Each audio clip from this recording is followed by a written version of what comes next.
Hello dear students, welcome to your favorite channel PVN Science Study. In today's lecture, we will study range of thallus structure in algae, especially Chlorophyta. We know that algae is a big group and it shows variation in the thallus structure.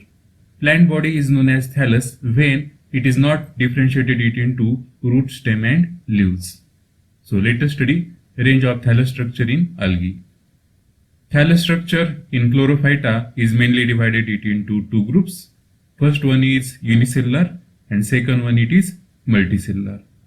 In unicellular, algae is made up of only one cell, while in multicellular, algae is made up of many cells.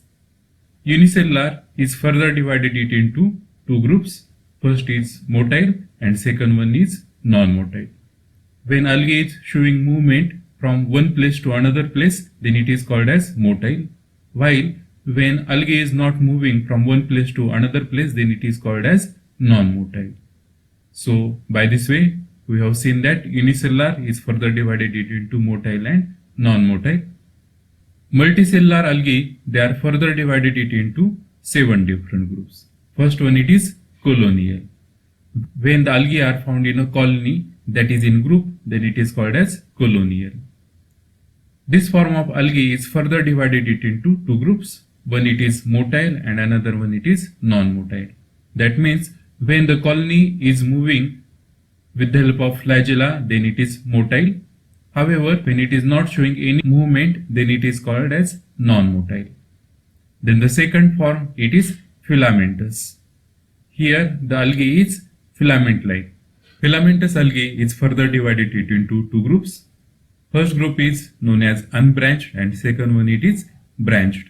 When the filament of algae is not showing any branch, then it is unbranched, and when the branches are seen, then it is called as branched filamentous algae. Third is foliaceous algae. Fourth is parenchymatous algae. Fifth is siphonaceous algae. Sixth is heterotrichous algae, and last seventh one is discoid algae. Now we will see all this range of thallus structure with example one by one. First is unicellular motile algae. Example it is Chlamydomonas. So these are the algae with only one cell and they are motile. They can move from one place to another with the help of flagellum. When it is singular, it is known as flagellum, and when there are many, that is plural, then they are called as flagella. This is the actual photograph of Chlamydomonas algae. Then the another example of the same thallus structure, it is Euglena. It is also unicellular and motile. This is the diagram of Euglena and this is the actual photograph of Euglena. Next form of algae is unicellular, but it is non-motile, and example it is Chlorella. These forms of algae, they are non-motile because they does not contain flagella. These are the photographs of Chlorella. So with this we have completed the unicellular thallus structure of algae. Now we will study multicellular. We know that multicellular algae, they are further divided into 7 groups. The first one it is colonial, and colonial is further divided into two groups, that is motile and non-motile. So this is the motile colonial multicellular algae, and common example it is volvox. So this is the colony of the volvox. It is circular in nature, and inside this colony many volvox algae are present. Second example of the motile colonial multicellular algae, it is Pandorina.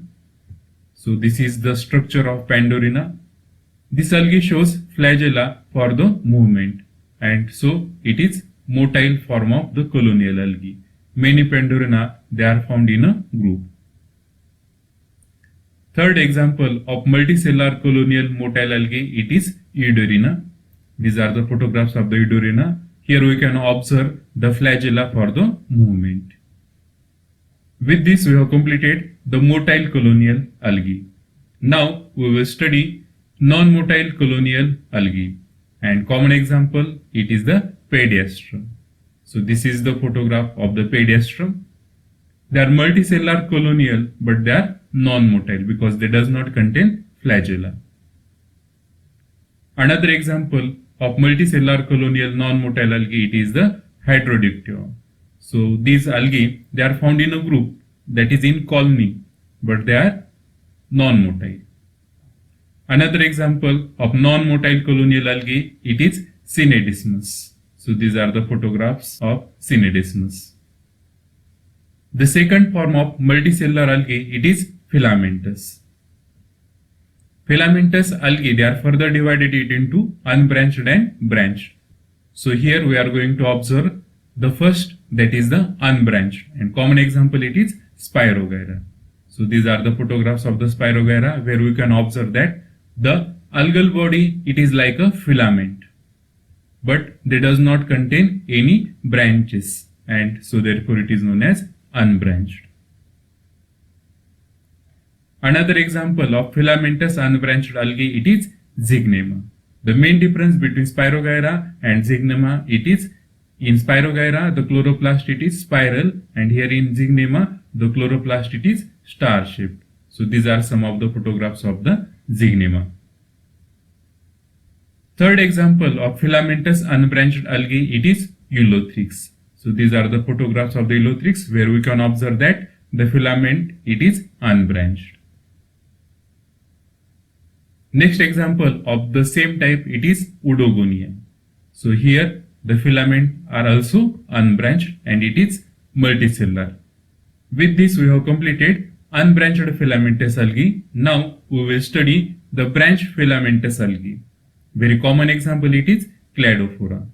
So here we can observe that the plant body is filamentous, but they are showing the branches. So this is the branch of the filamentous, and the name given to this algae, it is the branched filamentous algae. Of course it is multicellular in nature, and very common example it was the Cladophora. These are the photographs of the Cladophora. Next example of the same type, it is Pithophora. Here also in case of the Pithophora, the plant body is filamentous and they are showing the branches like this. With this we have completed the second type of the multicellular algae, that is filamentous, both unbranched and branched. Now we will study the third type, that is foliaceous. So here the plant body is foliaceous, and very common example it is Ulva. So these are the photographs where we can see that the plant body is foliaceous. Then the fourth example it is parenchymatous, and very common example it is the Sargassum. So here the plant body it is made up of parenchyma type of the tissue. So these are the photographs of the Sargassum. Another example of parenchymatous multicellular algae, it is Fucus. It is also member of Phaeophyta. Then the fifth type of algae on the basis of thallus structure, it is Siphonaceous. Siphon means tube. So here the algal body it is like a tube or siphon, and the name given it is Siphonaceous. Very common example it is Vaucheria. So these are the photograph of the Siphonaceous algae, Vaucheria. Another example of Siphonaceous algae, it is Caulerpa. So here also the plant body is like a siphon, Siphonaceous. Then the sixth type of range of thallus, it is Heterotrichus, and very common example it is Chaetophora. Heterotrichus means here the algal body is differentiated it into two systems. One it is prostrate and another one it is the erect system. And last or the seventh it is discoid. So it is look like the disc.